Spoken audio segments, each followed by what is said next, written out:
En el barrio suena y gente linda, Radio La Mujica, que nunca se olvida. Las calles vibran y hay comunidad. Vamos bailando con pura humildad. Continuamos en Seguir Andando. Y en este bloque, el bloque internacional, como siempre, con Diego Fernando Gutiérrez. ¿Cómo estás, Dieguito? ¿Qué tal, Jorge? Buenas tardes a todos y a todas. A ver, pará. Antes de empezar el bloque, como siempre, tenemos algo que está pasando que también es parte de la política internacional. Hoy podemos decir que está más metido que nunca. Siempre estuvo metida, pero hoy más que nunca. El Mundial. No, sí, el Mundial. Este Mundial está atravesado de principio a fin por cuestiones políticas, por tensiones políticas, por lo que pasa en Estados Unidos,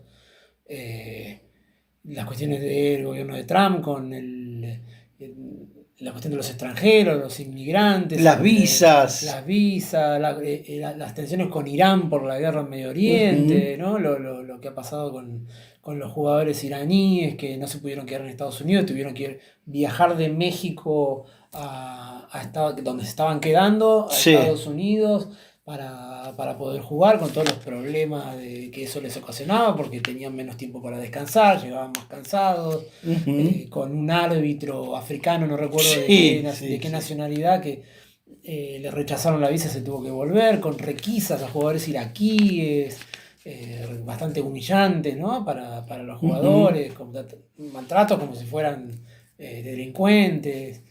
Han habido varias cosas, algunas cuestiones que sindicatos de trabajadores gastronómicos que estaban en estadios, que trabajaban en estadios, en la parte de los restaurantes de estadios, firmaron con la gente de la organización para prohibir la entrada de esta organización, el ICE, que era el organismo del gobierno norteamericano que buscaba inmigrantes para deportarlos. Claro. Varias cosas por el estilo.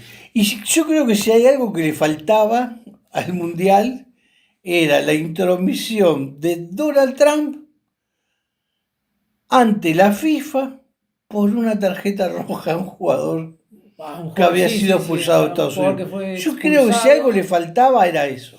Sí, que Belagun, creo que no me acuerdo el apellido ahora del jugador, que es uno de los goleadores del equipo norteamericano, fue expulsado. Y el discurso de Trump, justificando el por qué él participó y llamó al delincuente hoy de la FIFA, ¿cómo era el nombre? Gianni Infantino. Infantino, que lo llamó Infantino para darle instrucciones de que no tiene por qué ser echado ese jugador. Claro, como para que suspenda la roja, ¿no? La roja sigue estando vigente, pero se va a aplicar la suspensión de un partido para un partido que no sea en el Mundial. Después del Mundial va a tener que cumplir la sanción con un partido que no sea del Mundial. Es joda esto. Sí, no sé. Sí. Es joda. Es joda. Yo hoy pero aparte lo dijo. Porque lo quemó, lo prendió fuego. Infantino después de esto tiene que renunciar. Pochettino, el técnico de Estados Unidos, tiene que renunciar. Bueno, pero no lo van a hacer. No lo van a hacer seguramente. No va a pasar. Ahora, cuando Bilardo hace 50 años le dijo que el fútbol es un negocio, todos se rajaban la vestidura, decían, no, ¿cómo va a decir eso? Bueno, muchachos, las pruebas están a la vista. Sí, bueno, las pruebas están a la vista. La ampliación del Mundial a 48 Otra equipos, cosa de loco. Tuvo que ver también con una cuestión del negocio, del fútbol, que creo yo implicaba la clasificación de China, como mínimo de China. Claro. Y no sé si de India, pero bueno, de China sí, imagínate, China son 1.400 millones de personas, la venta de los derechos de televisación para que se retransmitan los partidos en China, los negocios que se podían hacer en China, obviamente una potencia en ascenso con 1.400 millones de personas, lo que podía representar para la FIFA, y si clasificaban China y la India, imagínate, es casi la mitad del mundo, son 3.000 millones de personas. Un negocio fabuloso, reporta ganancias fabulosas. Se está hablando de que el próximo Mundial podría llegar a tener 64 equipos. para clasificar directamente los 2 primeros de cada grupo a 16avos de final y eliminar esta cuestión de los terceros. Del tercero, de los mejores De terceros. los mejores terceros, bueno. No sé si va a pasar, pero es bastante probable. Viendo cómo se viene desarrollando esta cuestión de la inclusión de muchos equipos en el Mundial, yo decía que el próximo Mundial lo va a organizar la ONU directamente. Claro. Lo que no sé qué va a ser el próximo Mundial sin figuras como Ronaldo, como Messi, con... Pero viste que siempre hay figuras nuevas y como vamos a ver si llega, porque Harry Kane, el jugador inglés, tiene 32 años, llega Claro. con 36, puede ser, Messi tiene 39, este jugador que es más joven, Haaland, Erling Sí, él es Haaland, joven. que tiene 25, digo, hay Luis Díaz, que es el goleador colombiano, también hay varias figuras que pueden llegar. Este es el Mundial, digo, de todos los que he visto, en el que más figuras cumplen con lo que se pensaba que podían Claro. ser de ellos, como goleadores, como figuras del Mundial. La verdad que interesante eso. Creo que también tiene que ver justamente con esto, con la inclusión de muchos más equipos de menor nivel, a los cuales estos jugadores les pudieron hacer más goles. Ahora, estos equipos de menor nivel, por ejemplo, el que jugó con Argentina el otro día, donde tenías un arquero, jugaba que lo máximo que llegó fue a la segunda de Portugal, y los demás jugadores venían de trabajar. Sí, igual de eran cualquier jugadores, cosa. eran jugadores que estaban jugando en otras ligas, digo menores, pero estaban jugando en pero otras ligas ligas que de- no existen, Claro, Diego. pero eran buenos, te digo, yo veo uno, Cabral era impresionante. A ver, o son ¿Cómo le buenos pega la ellos, pelota? o los nuestros no están a la altura que nosotros creemos que están. Bueno, un poquito y un poquito, porque también le empataron a España, hoy vimos una... Sí, sí. Le empataron No, 0-0 pero te a hablo en España. general, en Una general. España que ya está en cuartos de final. España que ya está en cuartos de final, empató a Uruguay, bueno, Uruguay no clasificó, empató con Arabia. Bueno. En los 90 minutos, Cabo Verde no perdió con ninguno y mostró una buena capacidad física, mostró una buena capacidad táctica y en algunos jugadores mostró un buen nivel de manejo de pelota y el segundo gol que le hacen a Dibu, no la pueden sacar ni Yo tres. pensé, yo pensé que ese era Roberto Carlos el que le había pegado. Es impresionante el derechazo que le pegó, se la clavó en un ángulo. Muy parecido al gol que le hace a Arabia Saudita también en el Mundial de Qatar, que le pega desde el mismo lugar, se le encaja en el mismo Claro. lugar, que es un lugar complicadísimo para los arqueros. Sí, sí, por eso de donde venía la pelota me hizo acordar a Roberto Carlos, el lateral brasileño que jugó tantos años en Real Madrid, ¿no? Pero bueno, Trump, dueño del mundo, dueño ahora también de la FIFA, dueño de la pelota. Vos sabés cómo lo extraño al Diego, lo que estaría diciendo en este momento. No, sería tremendo. Sería tremendo tenerlo al Diego hoy acá. Fantástico tenerlo a Diego opinando Cuando- sobre este Mundial y sobre todo lo que rodea este Mundial. Cuando Diego decía la pelota no se mancha y salen estos tipos, las cosas que le estaría diciendo. No estamos perdiendo a un grande de verdad, que era de los nuestros y que era de sentir popular en serio, ¿no? Pero bueno, ya no está físicamente, pero fíjate que hasta hoy sale Sí, sí. en el recuerdo y en la memoria de todos, y ya pensando en eso, ¿no? ¿Qué estaría diciendo en este momento ante estos sinvergüenzas que hoy tienen tanto poder? Y hablando de eso, tanto poder tienen que están no solamente en la FIFA, sino que están en toda Latinoamérica.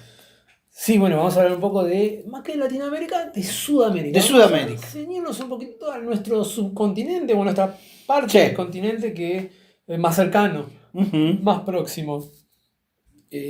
Vamos a empezar a hablar específicamente de la disputa política que hoy hay en el continente porque han habido una serie de elecciones en los últimos meses que han Ujú. o que está reconfigurando un poco el mapa político de la región con varias victorias de gobiernos de derecha. Por ejemplo, tuvimos en Chile la victoria de José Antonio Kast, en Perú la victoria de Keiko Fujimori, tenemos en Colombia también hace muy poquitito la victoria de Abelardo de la Espriella, Ujú. y son 3 países que se suman un poco a esta ola de derecha que estamos viendo. Entonces yo pensé, digo, bueno, vamos a pensar un poco Sudamérica, vamos a preguntarnos si es que Los hay... por qué tenemos Los que por preguntarnos, qué. Diego. Si hay una ola de derecha, si hay una derechización de los pueblos en América Latina, o lo estamos pensando muy cortito. Vamos a ver un poquito más amplio, o sea, no solamente ver el momento, lo coyuntural, sino ponerle un poco la lupa a esto y ver algunas características que hay en la región que nos pueden contestar o nos pueden dar algunas respuestas sobre lo que está pasando ahora y sobre lo que puede venir después, ¿no? No solamente quedarnos con lo coyuntural, sino ver un poco los últimos años y cómo puede afectar eso hacia el futuro. Entonces yo encontré 4 características, es absolutamente arbitrario, digo, pero pensando de cómo podemos pensar América del Sur en estos momentos. Entonces digo, 4 características es que hay un péndulo político-ideológico. Ahora después vamos a ver por qué. Digo, la otra característica es que hay una polarización política con características generales de izquierda y derecha, ¿no? Después vamos a analizarla, a ver qué hay dentro de esto, ¿no? Después, como tercer punto, que hay también como característica de estos años una afiliación ideológica y performativa de candidatos de derecha. ¿Qué quiero decir con esto? Digo, bueno, hay una cantidad de candidatos a la presidencia de los países que tienen una determinada ideología y una forma de mostrar esta ideología que tienen una característica que es que parecen o que son muy similares a Donald Trump. Claro. ¿No? Son candidatos que muestran una faceta muy histriónica, muy de ultraderecha, con determinados dogmas políticos o discursos políticos que se parecen bastante. Y después otra de las cuestiones que cruza la disputa política en América Latina, o en América Latina en general y en América del Sur en particular, que es la disputa entre China y Estados Unidos. Claro. Y bueno, eso como marco general. Entonces con estos 4 puntos vamos a entrar un poquitito a ver qué es lo que hay, ¿no? Bien. Y lo primero era que hay un giro a la derecha, los pueblos se están derechizando en América del Sur. Pareciera que sí, con estas 3 últimas elecciones. Hay una elección en ciernes, que es la elección de Brasil, en octubre, en donde Flavio Bolsonaro, que es el hijo de Jair Bolsonaro, que en este momento está preso, tiene buenas chances de llegar a un balotaje y de disputarle a Lula la posibilidad de un 4º mandato, ¿no? Pero si vamos y amplificamos o le ponemos una lupa a los últimos años, y para eso yo busqué por lo menos las últimas 3 elecciones, de acá a los últimos 15 años, ¿no? Ponerle del 2010, 11 en adelante, digo, ¿cómo han sido los cambios en nuestros países en América del Sur? Digo, se han dado una oleada de muchos gobiernos con continuidad de derecha o de izquierda. Y lo que vas a encontrar es que en las últimas 27 elecciones, y esto es contando también Guyana, no Surinam. O sea, muchas veces no contamos estos países, Surinam y Guyana, como países sudamericanos. Sí. Pero bueno, vamos a incluirlos y podemos ver que de las últimas 27 elecciones, en 7 han ganado los oficialismos y en 20 han ganado las oposiciones. Entonces lo que parece haber es una inconformidad de los pueblos sudamericanos con sus gobiernos, a los cuales no les dan la posibilidad de reelección, ¿no? Lo vemos acá en Argentina. 2015 gana el macrismo, ¿no? En ese momento era Cambiemos, ¿no? Sí, porque han cambiado. Sí, ya ni me acuerdo los nombres. Se cambian mucho los nombres, ¿no? Bueno, que eso también tiene que ver con una falta de asentamiento de los proyectos políticos, los cambios de nombre. Claro. ¿No? Los partidos, cada elección cambian el nombre. Y que tiene que ver que ya no representan a una clase, digo.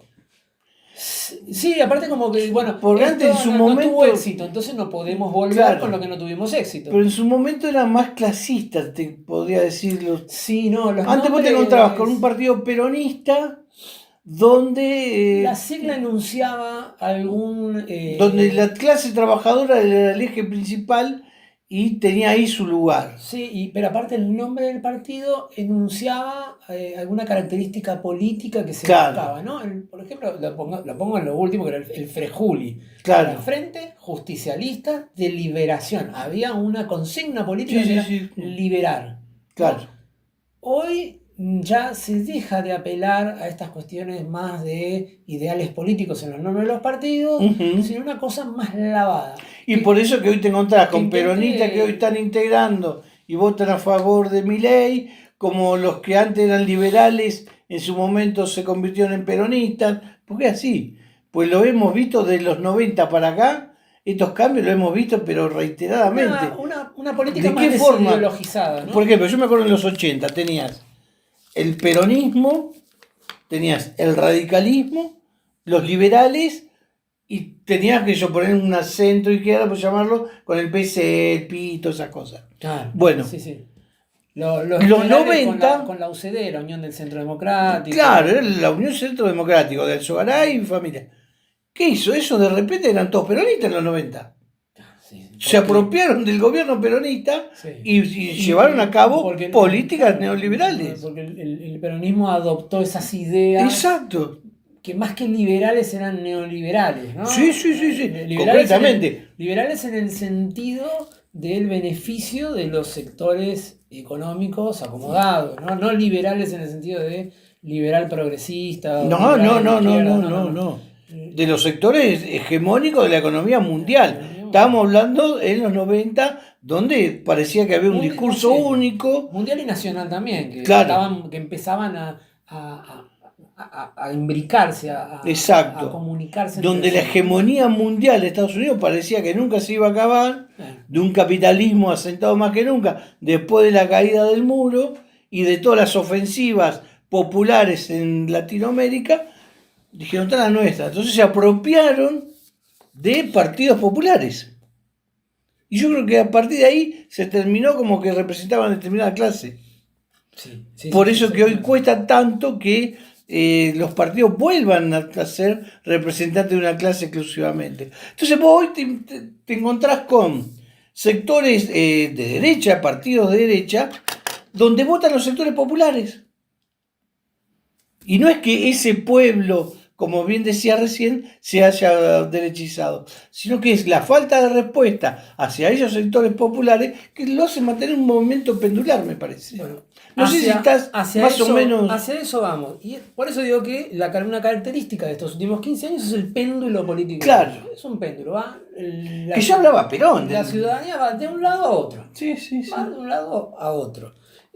Como característica general vemos que hay un giro a la oposición, lo que algunos politólogos dicen, un giro a la oposición. Eso significa una insatisfacción por la falta de cumplimiento o por la falta de satisfacción de cuestiones de índole material, obviamente con el trabajo, salario, vivienda, educación, salud, bueno, con la cotidianeidad del pueblo. Claro, no, la gente se siente insatisfecha en sus necesidades básicas, ¿no? Claro. Inclusive aún con gobiernos que cumplen un poco, pero y ya vamos a ver por qué aún algunos gobiernos con buenos resultados económicos también han tenido derrotas electorales, ¿no? Después esto de la polarización política. Vemos que hay una polarización política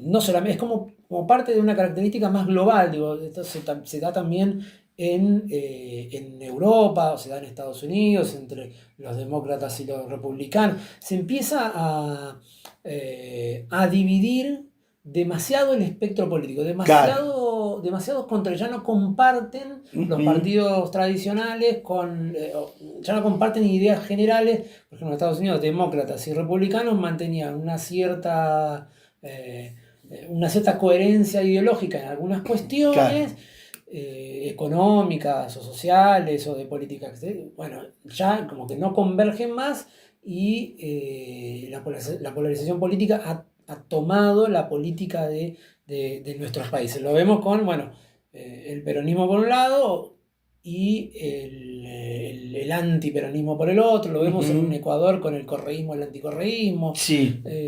Lo vemos en Brasil con el lulismo y el bolsonarismo. Lo vimos en Venezuela. Lo vemos en Venezuela, exactamente, lo vemos en Venezuela con el chavismo y el antichavismo.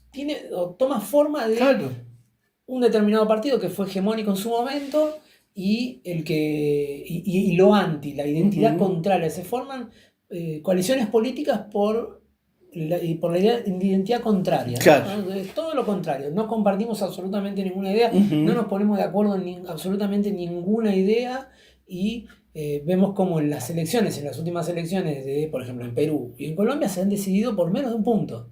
Claro. ¿No? Muy pocos votos, 70.000 votos en el caso de Perú, 250.000 votos en el caso de Colombia, que representa también menos de un punto.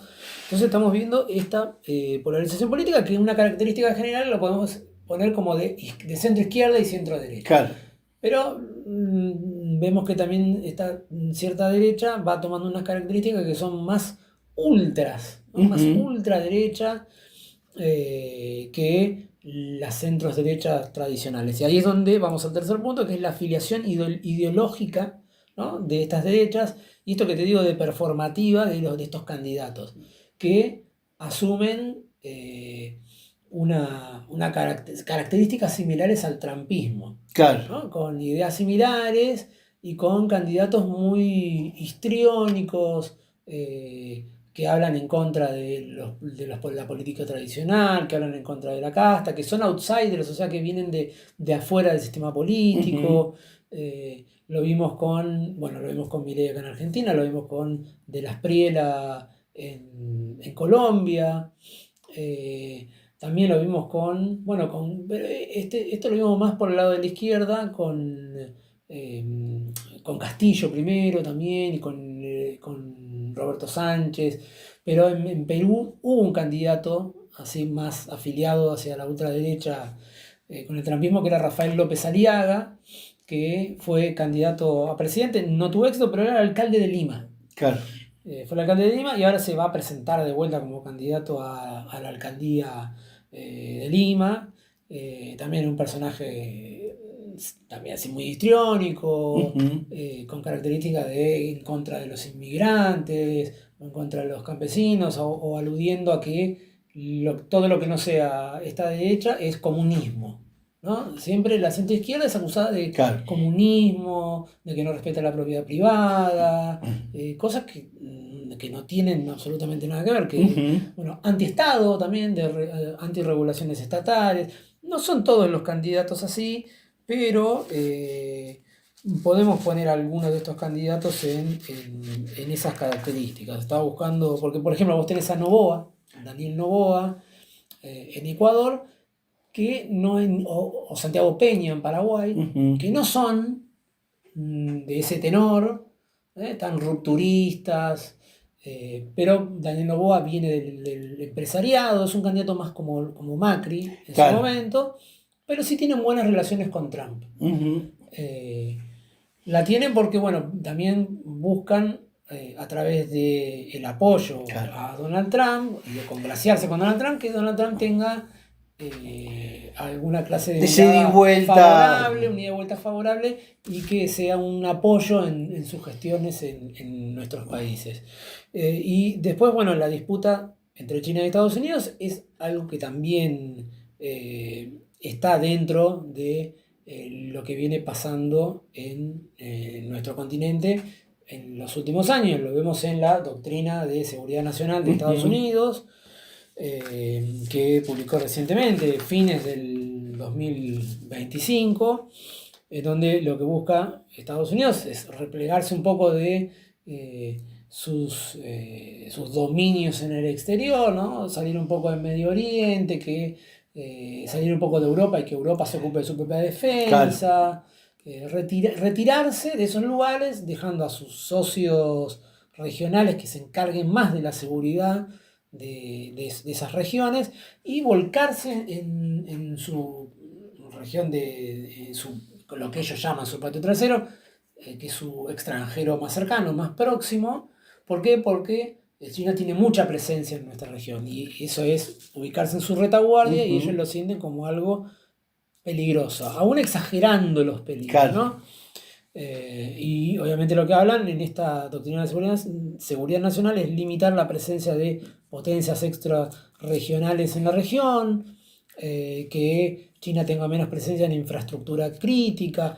¿Qué sería infraestructura crítica? Bueno, por ejemplo, sector nuclear, o el sector de comunicaciones, con los teléfonos Huawei o las redes de 5G o de 6G, puertos también, asegurar vías marítimas y vías navegables. Ahí tenemos el Paraná. Tenemos el Paraná, el Canal de Panamá. Quequén, acá cerca. Sí, todo lo que serían Todo lo puertos, que los puertos. puertos, que en general China tiene muchas inversiones en puertos en todo el mundo. No puertos que sean de uso militar, pero Estados Unidos dice que muchos de esos puertos pueden tener una capacidad dual. ¿Qué significa esto? Bueno, puertos comerciales, pero que tengan un suficiente calado Claro. para que en algún momento puedan recibir buques militares, ¿no? Entonces, a través de este argumento, lo que buscan es limitar la presencia china con sus inversiones en estos lugares, en estas infraestructuras que para ellos son importantes. Por ejemplo, también, bueno, un caso emblemático, el puerto de Chancay, Claro. en Perú, que hoy es el puerto de aguas profundas más importante de América del Sur y que hace que las exportaciones chinas o las importaciones de nuestros recursos hacia China vayan directo entre la ciudad de Chancay en Perú y Shanghái en China, que recortan casi 20 días de viaje, no pasan por el Canal de Panamá, evitan puertos en Estados Unidos, y eso también le asegura a China valga la redundancia, una seguridad en el transporte de sus propias mercancías. Y que hoy está buscando conectarse con el puerto de Santos a través de vías férreas que supuestamente se van a construir entre Brasil y Perú, ¿no? También para evitar como paso el Canal de Panamá. Bueno, el Canal de Panamá, esto ya lo vimos la otra vez,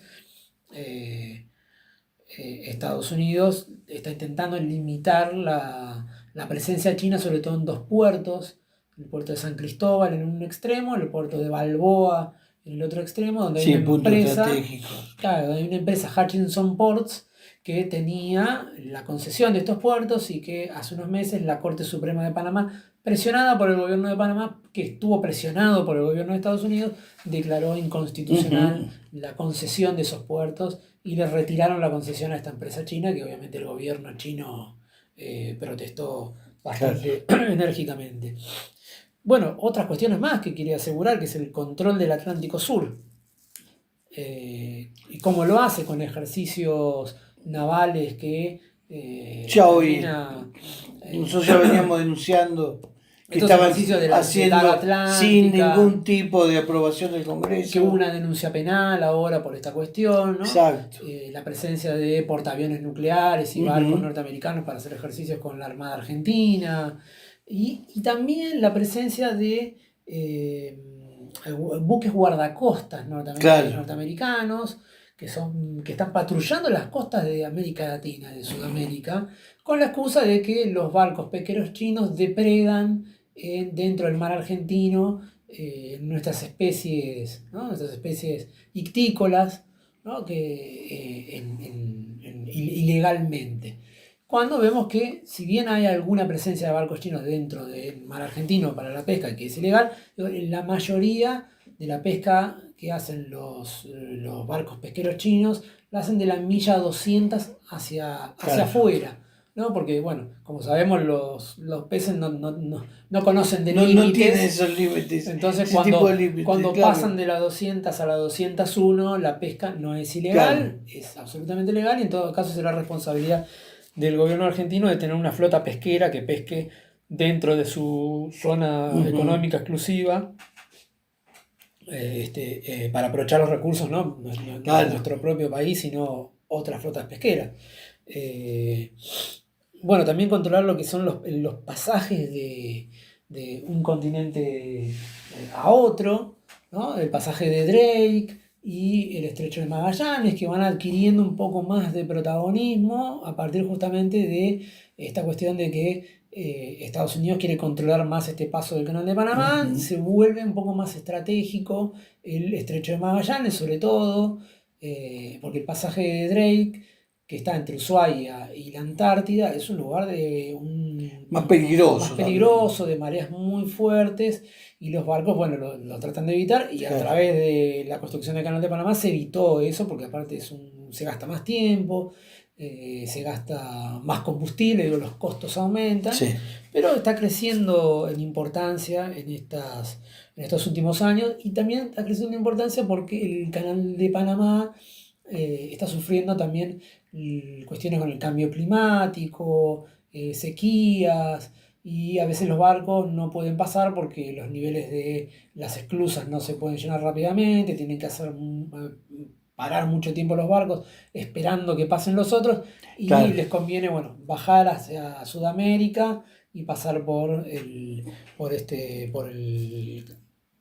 Estrecho de Magallanes o el pasaje de Drake. También vemos en el Paraná, con la cuestión de la hidrovía, no recuerdo si la nombraste recién, Sí. también tener una vigilancia activa en este puerto, porque este puerto es el puerto granelero más importante del mundo, ¿no? Tiene que ver con el control del flujo de alimentos. Principalmente todo lo que es grano sale todo por Rosario. Sale todo por Rosario, ¿no? Es el puerto granelero más grande Todo. del mundo. Y también limitar o vigilar la presencia china en este canal, ¿no? Claro. Porque hay un par de puertos a la vera del río Paraná que son controlados también por algunas empresas chinas. Las empresas chinas de granos o también de construcción de puertos, Claro. tienen inversiones ahí. Y la cuestión también de las Malvinas y el acceso a la Antártida. Esta base Estratégica estratégica también. que se quiere hacer en Ushuaia, que bueno, también está bajo tensión, digo, si va a participar Estados Unidos, si va a ser un lugar en donde los barcos norteamericanos puedan pasar y apostarse, barcos militares norteamericanos estoy hablando. Sí. Porque la región de esta cuenca de Malvinas es una región No explotada todavía como no explotada, corresponde. porque también hay muchos recursos de agua dulce en la Antártida, recursos minerales, y también es un lugar petróleo. Petróleo también, y también es un lugar donde se pueden ocultar fácilmente submarinos. Claro. En su momento, Estados Unidos también, junto obviamente con Inglaterra, por eso tienen una base británica en las Malvinas, les servía de un lugar de vigilancia para que los submarinos soviéticos no se apostaran sobre la cuenca de Ushuaia, la parte que está más cercana de Chile. Digo, es un lugar donde se pueden ocultar y que es de difícil vigilancia para los norteamericanos o para los ingleses, donde pueden los submarinos nucleares. No sé si China tiene muchos de estos submarinos nucleares o no, pero en su momento la Unión Soviética sí, ¿no? Entonces es un lugar también sensible geoestratégicamente, claro, para los norteamericanos. Ahí. Bueno, esto es lo que tiene que ver con parte de la disputa, también el acceso a recursos minerales, ¿no? Argentina le provee a Estados Unidos de litio, ¿no? De lo que es nosotros tenemos entre Chile, Bolivia y Argentina las mayores reservas de litio del mundo. Y Estados Unidos, el 58% de las importaciones de Estados Unidos del carbonato de litio las hace de Argentina. Claro. Y lo que está buscando Estados Unidos es dejar de depender del refinamiento de minerales críticos y de tierras raras de China, que hoy tiene la mayor capacidad de refinamiento de minerales y de tierras raras, y quiere tener acceso a estos minerales, que hay muchísimos en Argentina, en Chile, en Perú, sobre todo, en Bolivia, ¿no? Y quiere tener acceso a estos minerales y no depender de el acceso a estos minerales en lo que pueden ser rivales estratégicos, como China, como Rusia, bueno, como otros países. Entonces, y vos fíjate cómo influye eso en la política interna, por lo menos de Argentina, sí, influye donde muchísimo. Cualquier organización popular sentada en alguno de esos territorios, de estas riquezas, tiene que ser aniquilada. Y el ejemplo más claro que tenemos es el de Milagros Sala y la Tupac, donde fue desmantelada completamente, con la prisión de Milagros hoy después de ¿cuánto? 15 años, todavía presa, por estar justamente asentada arriba del litio. Claro, porque, Jujuy, creo que Jujuy, Catamarca y La Rioja Están arriba. son provincias importantes, son las únicas tres provincias que tienen impresas, no me quiero equivocar, pero estoy casi seguro que son las únicas tres provincias que tienen empresas mineras provinciales, Ujú. con las cuales se asocian a empresas de afuera. Y es Eh, por eso que ante esa disputa aniquilan directamente la organización. Y lo mismo están haciendo con los mapuches, ¿no? Que tiene que ver con eso. ¿A dónde están parados? Están justamente arriba de las riquezas que quiere el imperialismo hoy, ¿no? Sí, bueno, hablamos un poco de esto, de esta disputa que tiene que ver con recursos naturales, Sí. infraestructuras, puertos, acceso a, la cuestión de las comunicaciones, ¿no? Estados Unidos quiere asegurar todo El esto, agua. tratar de impedir que China tenga todavía un mayor acceso al que ya tiene la región, porque muchos de estos países son socios mayoritarios comerciales Claro. de China. No importa el gobierno que tengan, por ejemplo, Perú es el mayor socio, China es el mayor socio comercial de Perú, es uno de los mayores socios comerciales de Argentina, de Brasil, de Uruguay, de Colombia es Estados Unidos, en este caso, pero de Ecuador también, ¿no? Bueno, y algo que todavía no lo dije, pero que venía con esta cuestión de que hoy la región es un giro a la oposición todo el Ujú. tiempo, casi todo el tiempo, donde los gobiernos Sí, este movimiento pendular que hablamos. pendular, que también tiene que ver con que justamente esto, hoy no hay una base material sobre la cual los gobiernos se puedan asentar, que no es lo que pasaba, por ejemplo, en la década neoliberal o en la década de los gobiernos progresistas. Claro. La década neoliberal tuvo su principal estabilidad en que se basó en la caída de la Unión Soviética, la derrota de los partidos de izquierda o de los partidos nacional populares también, ¿no? En América, en nuestro continente, el APRA, el peronismo, Ujú. en muchos casos con las dictaduras militares que secuestraron y asesinaron a muchos dirigentes, a muchos cuadros políticos y desmovilizaron a esas izquierdas o a esos partidos nacionales y populares. Se asentó sobre eso, en muchos países sobre la hiperinflación, ¿no? Claro. En el caso de Perú, en el caso de Argentina, en el caso de Brasil, en el caso de Ecuador, ¿no? Lograron algunos gobiernos de derecha con programas de ajuste neoliberal derrotar a la inflación Ujú. y también derrotar a los movimientos populares. Y esa hegemonía se asentó sobre eso. Bueno, en Brasil, en Argentina lo vimos con Menem, en Brasil lo vimos con Collor de Mello y con Cardoso, incluso montado sobre partidos populares.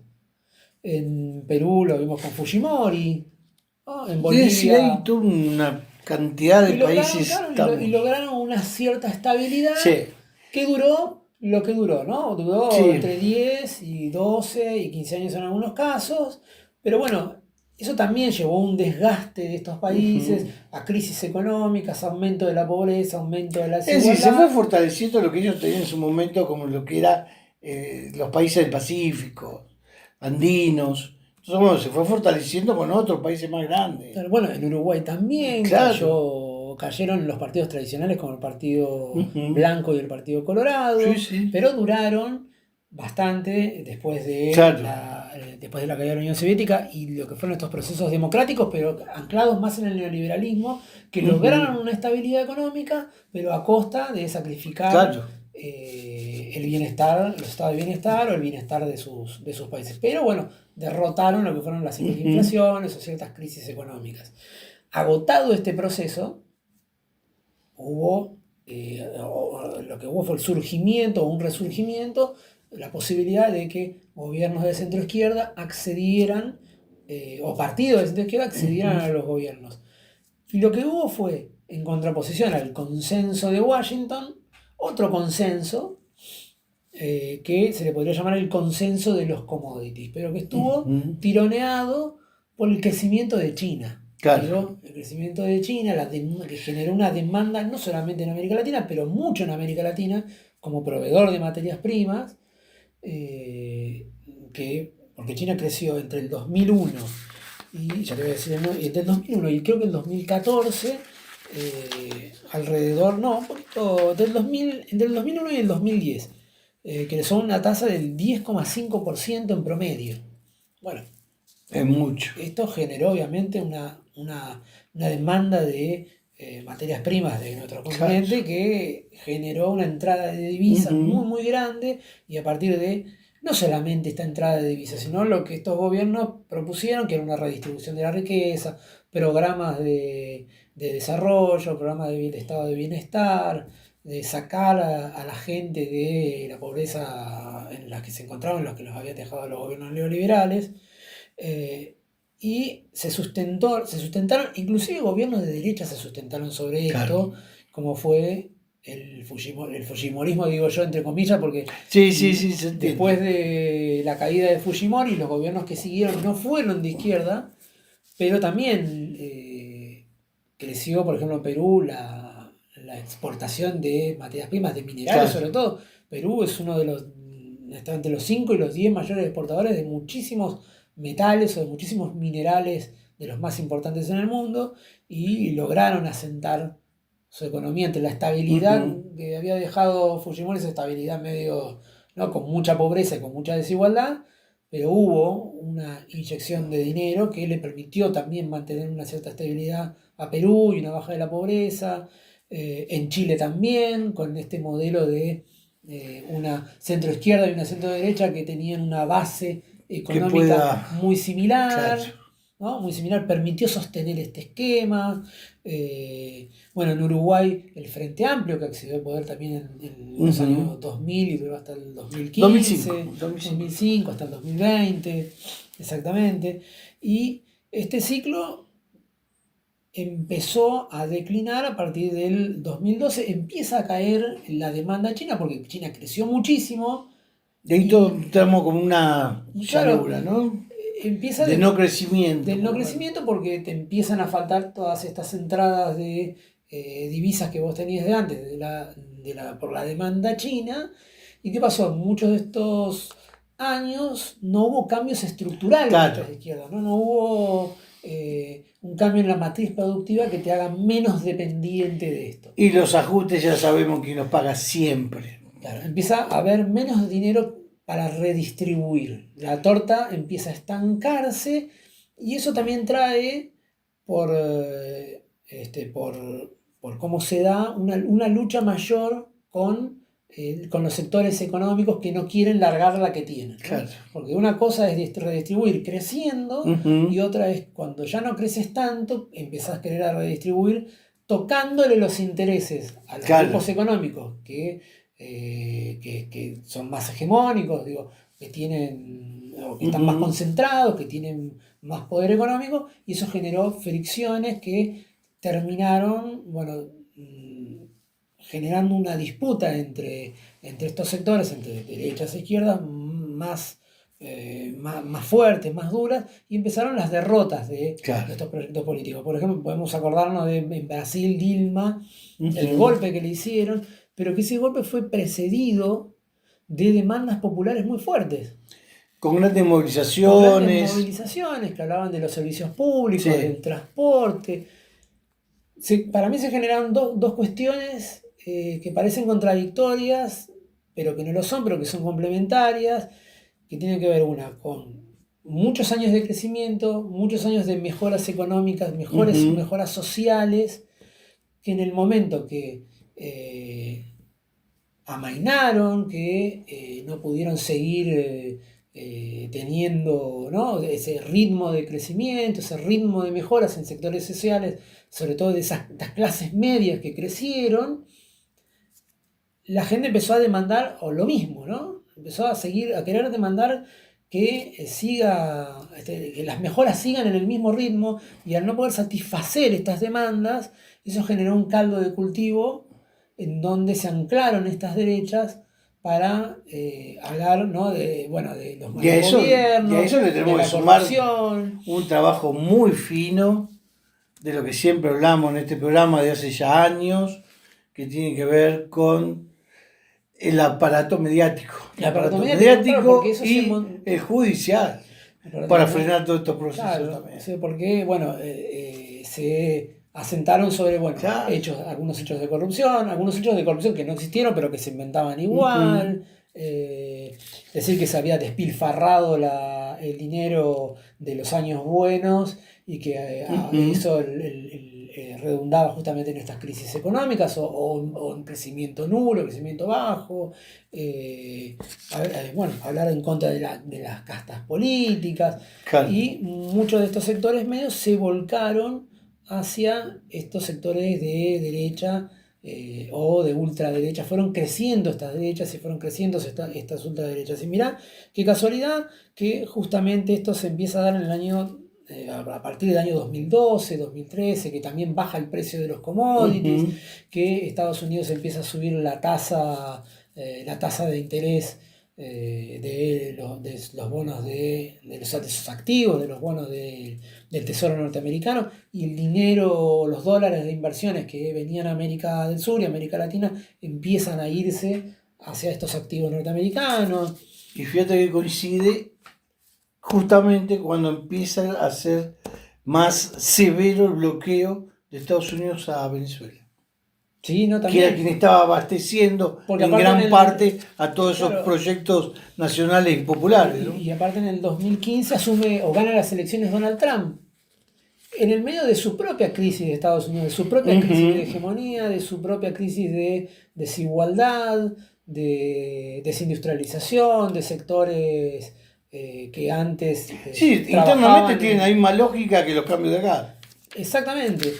Y este trumpismo o esta figura de Trump termina siendo un poco el paradigma de lo que van a hacer después los demás candidatos de ultraderecha. Digo, bueno, y lo que quiero decir es que hoy, sacando ese consenso neoliberal, después este consenso de los commodities, hoy no hay